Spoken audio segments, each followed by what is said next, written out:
Hi, everybody. I hope you're enjoying your summer.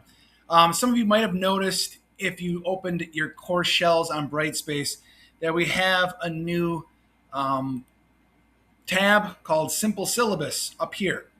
I went to the training in the beginning of the summer, and Simple Syllabus will be replacing our course information sheets in effect. Okay? So if you click on the course or Simple Syllabus, you'll be taken to your syllabus. And really, it's quite simple. So no need to get worried about this. It took me maybe 30 minutes, 45 minutes to do this. And then you can import class, a previous simple syllabus into another class if it's a duplicate class, okay? So this is a fresh simple syllabus, a fresh syllabus that I haven't done anything with. But you notice that the course description's all updated. The meeting times of my course is already in there. My email, and the things that need to be done will be required, and you'll see that in a second. Some things that you might want to introduce yourself. If not, you can always click it to invisible, okay, and it will not show up in the final draft. Instructional format and hours. You have an option to select any of these. I did the third option, but you can see that this one is required, okay? And I'll just circle this down here.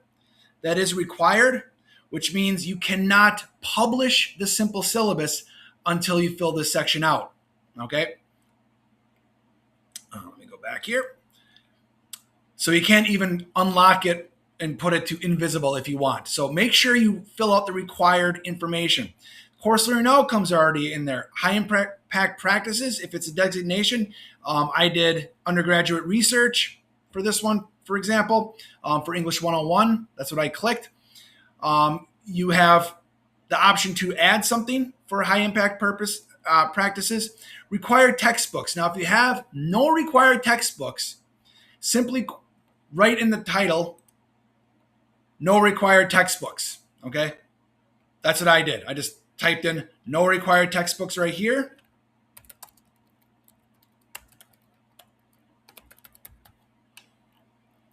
Save. And you'll notice that the required tab at the bottom is now gone, and it says no required textbooks. Other materials, web resources, all this stuff can be clicked visible or invisible, okay? Now, when you see some of these larger blocks of text, make sure you read them over. You can copy this and paste it into Building Classroom in the Community. Notice that it is required. But you'll also want to notice that some of these say suggested, just suggested ideas. So here, classroom etiquette, suggested items. You want to make sure that you revise this. You'll also notice that these left blank depending on what department you're in. So just fill in English. So simply copy this, paste it down here, and then revise it in the text box right here. Again, primary assignments, activities, grade distribution, grading practices, required, final grade distribution. You can see the example they provide is right over here on the right-hand side. Okay, they do that for a lot of the required boxes, okay? So no need to get really worried about this. Grading practices, make sure that the students understand where to go to find their grades, or you can, just kind of copy this, paste it, and then revise it, all right? Class schedule.